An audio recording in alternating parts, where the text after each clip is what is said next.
14enne padovana travolta in bici mentre andava a scuola a Dolo. È indagata anche la dottoressa del SUME che intervenne sul posto. Non avrebbe fatto nulla per soccorrerla, lasciando tutto agli infermieri.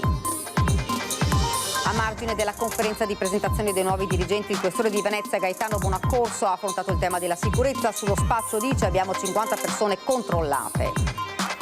Un altro suicidio nel carcere di Santa Maria Maggiore, è il 79esimo detenuto che si toglie la vita dall'inizio dell'anno, il terzo a Venezia.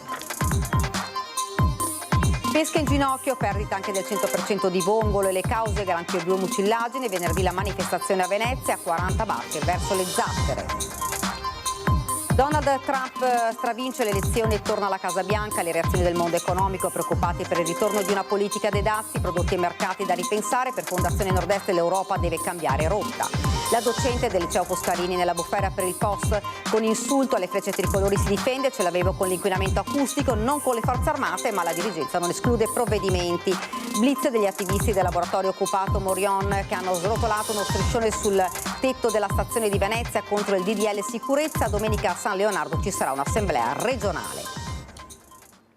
Buonasera, ben ritrovati dalla redazione di Venezia. La cronaca in primo piano, svolta clamorosa nelle indagini sull'incidente costato la vita ad Eleonora Chinello, la 14enne di Sant'Angelo di Piove di Sacco, investita mentre stava andando a scuola. La procura ha indagato anche la dottoressa del SUME, intervenuta, l'accusa non l'avrebbe soccorsa.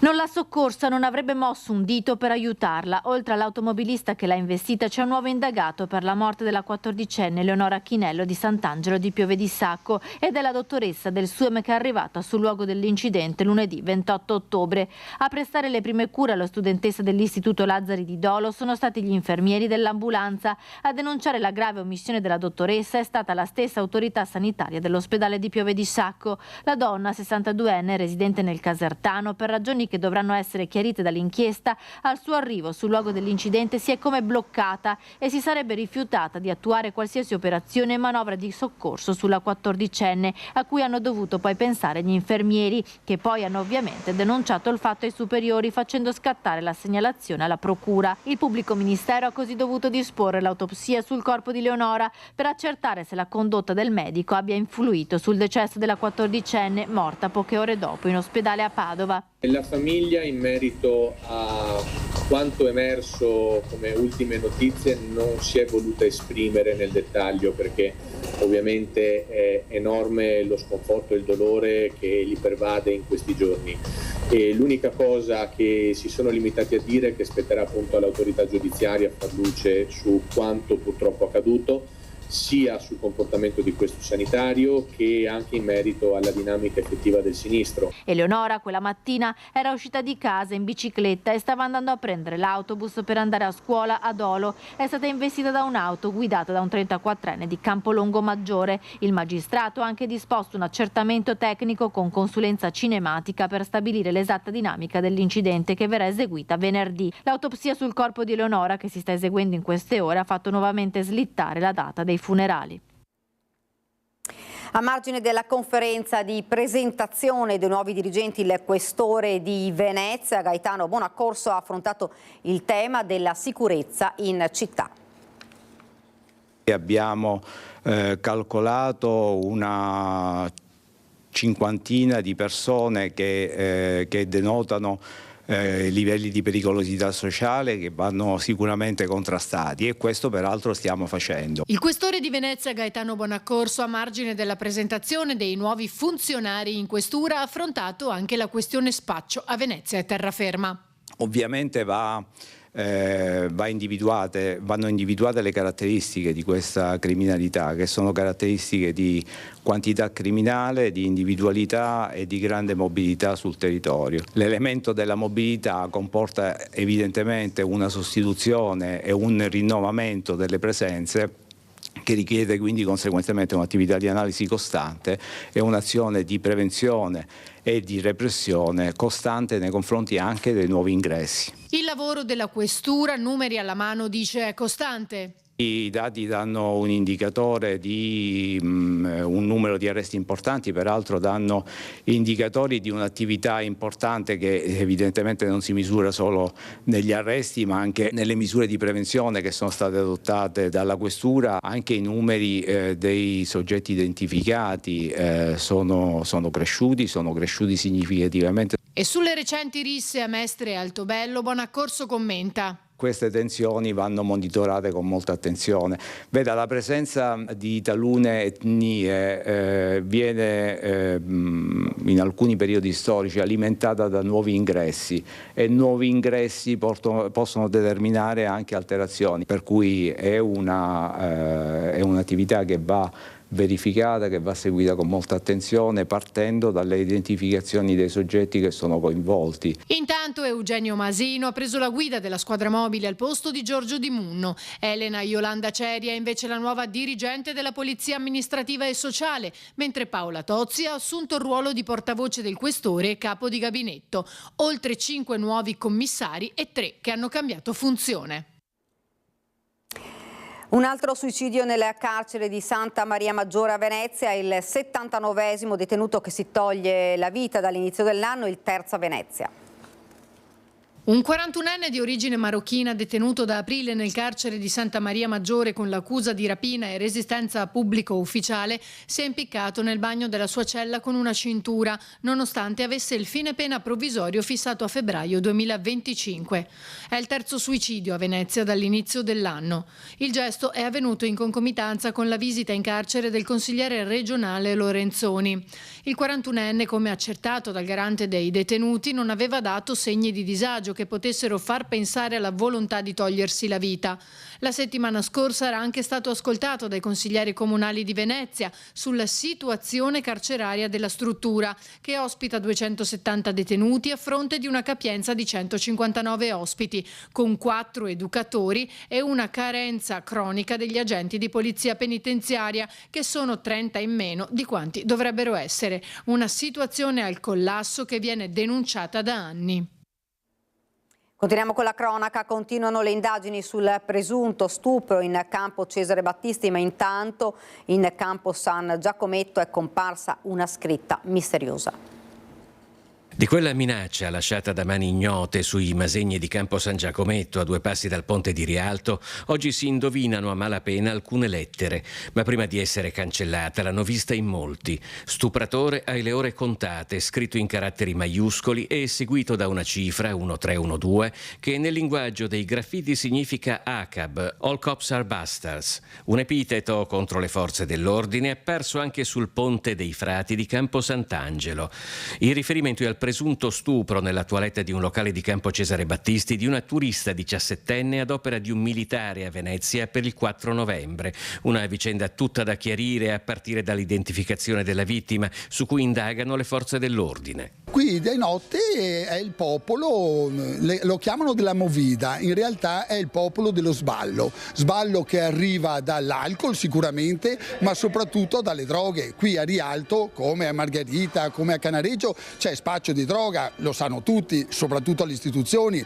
E allora cosa facciamo? Deve essere il cittadino che prende mano a una soluzione? No, perché sennò diventeremmo quasi come gli americani. Iginio Mascari gestisce un'attività di famiglia che l'anno prossimo compie 80 anni, con altri residenti e protagonista di una resistenza che anche qui la città e i suoi abitanti stanno lentamente perdendo per logoramento, l'involuzione anche dell'area di Rialto. Queste cose succedono nel cuore di Venezia anche perché le istituzioni, ovviamente mi riferisco a quello che sono le forze del nostro comune, perciò dalla polizia comunale e quant'altro, e fanno orecchie da mercante. Perché con la scusa che non ci sono soldini dicono beh, si arrangerà il cittadino come potrà. Li chiami, arrivano dopo 45 minuti sorpresi che non ci sia nessuno e infatti succedono un po' di disastri.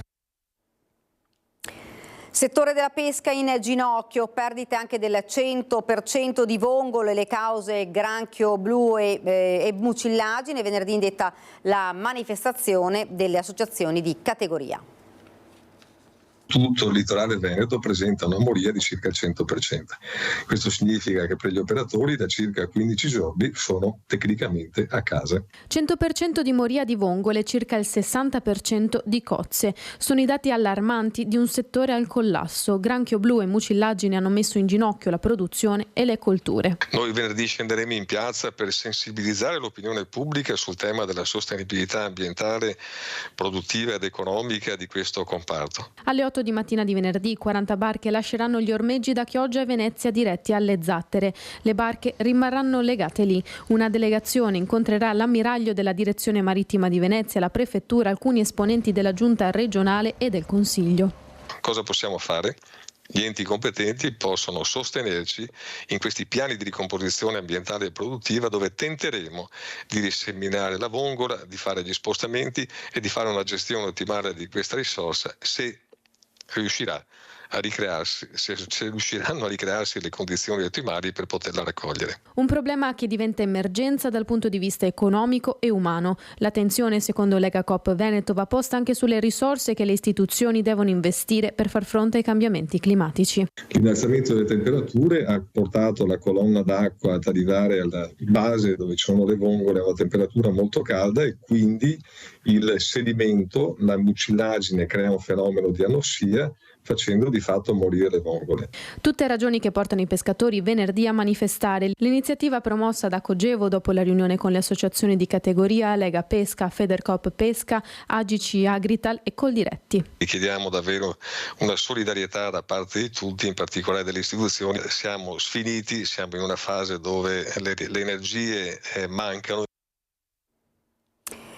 La rielezione a presidente degli Stati Uniti di Donald Trump e i timori dell'economia veneta per una nuova stagione di dazi che potrebbero aggravare un quadro internazionale già complesso. This will truly be the golden age of America. That's what we have to know. This is a magnificent victory for the American people that will allow us to Make America Great Again. I proclami di Donald Trump, eletto per la seconda volta presidente degli Stati Uniti, fanno esultare la borsa americana, ma il mondo economico europeo ha molto meno da festeggiare, e con esso quello di casa nostra. Nord-Est e Veneto intravedono nuovamente all'orizzonte le politiche di chiusura già imposte da Trump nel primo mandato, e in un panorama internazionale ulteriormente complicato da allora, visti i conflitti in corso, nuovi vincoli e nuove tassazioni rischiano di pesare doppio. Siamo preoccupati dal fatto che gli Stati Uniti, che sono il terzo partner commerciale dell'Italia, possono avere in Trump, come nel precedente mandato, un presidente che impone dazi e barriere doganali. Questo sicuramente non farà bene alla nostra economia e all'economia dell'Europa. Contromisure è difficile prenderne perché abbiamo una grande potenza che consuma, quindi noi siamo piccoli rispetto a loro. I dazi sicuramente loro limiteranno di più di qualche prodotto, e noi dobbiamo continuare a esportare e trovare esportare nuovi prodotti, ampliare quali sono le nostre offerte. Non abbiamo strumenti per poter combattere contromisure contro gli Stati Uniti, la trovo assai difficile. Sperimentare nuovi prodotti e mercati alternativi per l'export, dice Pozza. Quello europeo è un mercato esaurito, le nuove piazze sono altre. I mercati alternativi sono gli Emirati, sono comunque l'India, possono essere anche l'Africa con il piano Mattei, ma lo stesso anche i mercati asiatici e Vietnam. Luca Paolazzi, direttore scientifico di Fondazione Nord-Est, non è dello stesso avviso e sposta l'attenzione dal tema export, focalizzandosi sullo stato di salute del tessuto produttivo del vecchio continente, che deve, dice, riprendere a basarsi innanzitutto sulle proprie forze e i propri consumi. Occorre una politica europea che stimoli la domanda interna, anziché basarci sull'export nei mercati all'estero. Occorre un cambiamento di rotta. Per fortuna la Banca Centrale Europea taglierà ancora i tassi di interesse e questo ci aiuterà. Arriverà anche sul tavolo del ministro dell'istruzione Giuseppe Valditara il caso aperto a Venezia da una professoressa del Foscarini che su Facebook ha bollato le frecce tricolori con un epiteto offensivo. Immaginate di passeggiare lungo la spiaggia del Lido accompagnati solamente dal rumore del mare. Improvvisamente il boato di 7 jet lanciati ad una velocità che varia tra i 220 e i 610 km all'ora fa sobbalzare voi e chi vi sta vicino e vi scappa un'esclamazione che non è esattamente un complimento. Quell'affermazione Elena Nonvellier, professoressa al liceo Foscarini di Venezia, non l'ha solo pensata. L'ha scritta in un post di Facebook che ha innescato una polemica che in 48 ore, passando anche per un articolo apparso sulla stampa locale, è culminata con l'annuncio di un'interrogazione al ministro dell'istruzione e del merito Giuseppe Valditara da parte del senatore mestrino Raffaele Speranzon, vicepresidente vicario di Fratelli d'Italia a Palazzo Madama e componente della Commissione Difesa. È un'indecenza, ha detto Speranzon, che chi è pagato dallo Stato per istruire i cittadini di domani insegni invece ad odiare la patria ed i suoi simboli. Nel post, peraltro, accanto a diversi messaggi di empatia e vicinanza, era già apparso qualche commento in cui si criticava l'espressione usata dalla professoressa. Le frecce tricolori erano a Venezia per la celebrazione del 4 novembre in Piazza San Marco col Presidente della Repubblica Sergio Mattarella. La docente potrebbe rischiare un provvedimento amministrativo come la censura a discrezione del dirigente scolastico, ma c'è chi paventa addirittura il ricorso all'articolo 290 del Codice Penale sul vilipendio delle Forze Armate.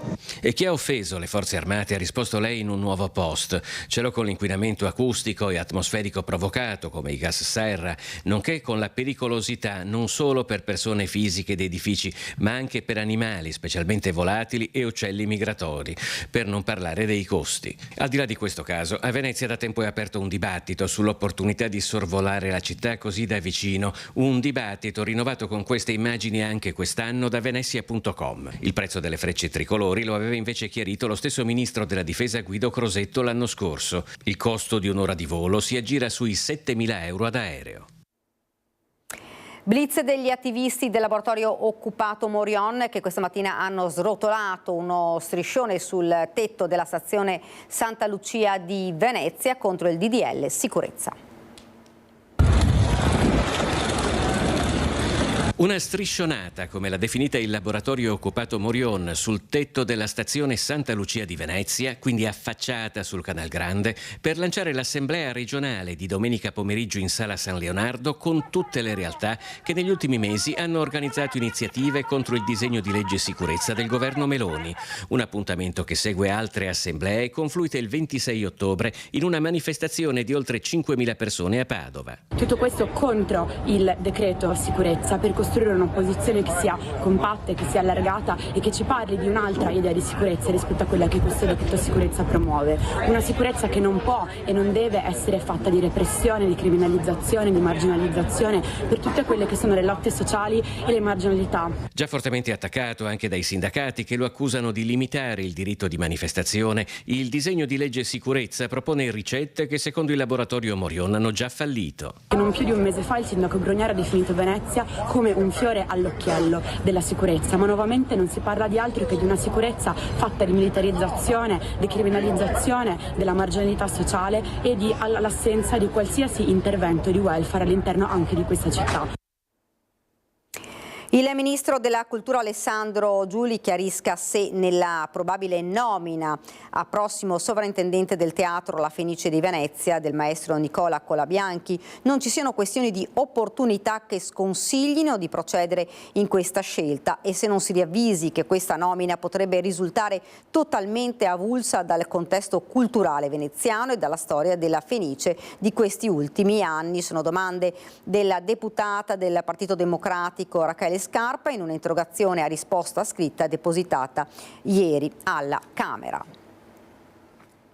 Per la rubrica Vita da edicolante questa sera sentiamo Marina Fugazzaro e Gabriel Cavagnis, madre e figlio titolari dell'edicola di via San Marco a Mestre, raccontano di come alla vendita dei giornali si sia aggiunta quella della cartoleria e dei tabacchi.